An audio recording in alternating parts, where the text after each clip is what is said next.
The biggest driver really is tenant demand in Germany. Tenant demand in the SME sector, which is particularly strong. It's strong in particular because SMEs now have got increased demand from their customers, and they've got good access to capital from the German banks.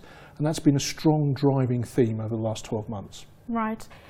The company also made a couple of disposals, and I just want you to highlight the implications for investors and really the strategy behind those disposals. So the company has just under €1 billion of gross asset value property, and we sold just over €100 million in the last year. We're valued at about an 8% yield, and we sold those properties at about 6%. So we're selling at much better than valuation.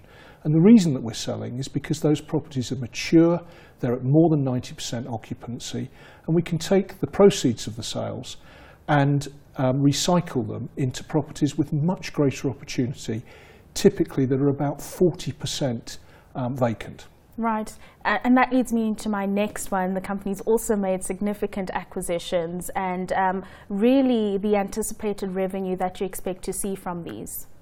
Yes, well, in this period the company produced a 17% total shareholder return. That compares to 15% the year before and 16% the year before that.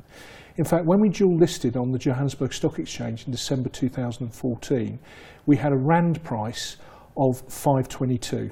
Today our price is 11.40, and in the intervening period we've distributed around about a rand in terms of dividend.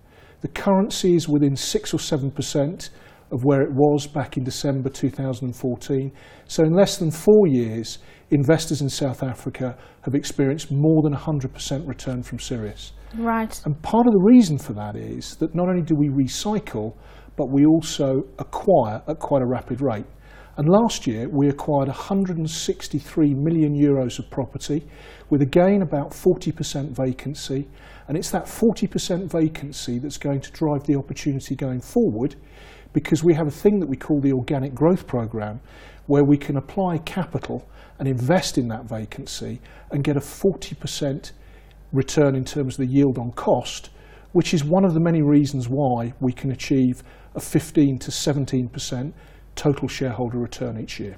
Right. Let's talk about Brexit, and I just want to get a sense from you if you've been able to see some positive implications from Brexit. Are businesses moving into other regions within the EU, and are you benefiting from that movement?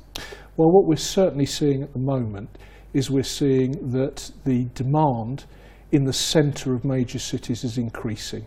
Some of that is in preparation for what people believe will happen as a result of Brexit. Sirius is definitely benefiting from that because Sirius specialises in industrial parks that are on the edge of town.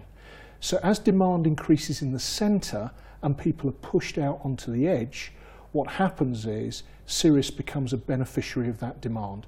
And we've certainly been seeing that over the last 12 months. Right. Let's talk about the company's outlook. Or before we get to that, investment in Southern Africa, is this something that the company is looking at, and if not, why?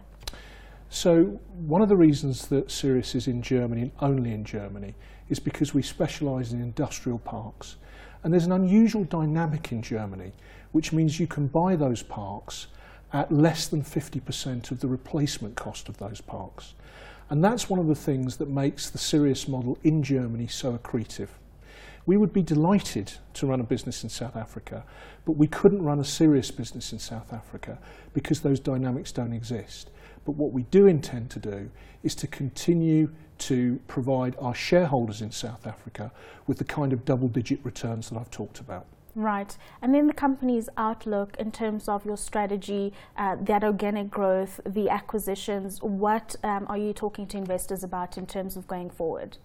Well, 5 years ago, the gross asset value of this portfolio was less than €400 million. Today it's $1 billion. We've had a stated goal for the last 5 years to get to $1.2 billion. So we're now in the last 20% of that journey.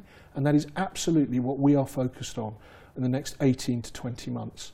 After that, what we should be looking at is how we move from asset-backed debt to corporate-led debt, which will then give us a lot more flexibility in terms of the speed at which we can recycle capital and make sure that we return increased value back to our shareholders.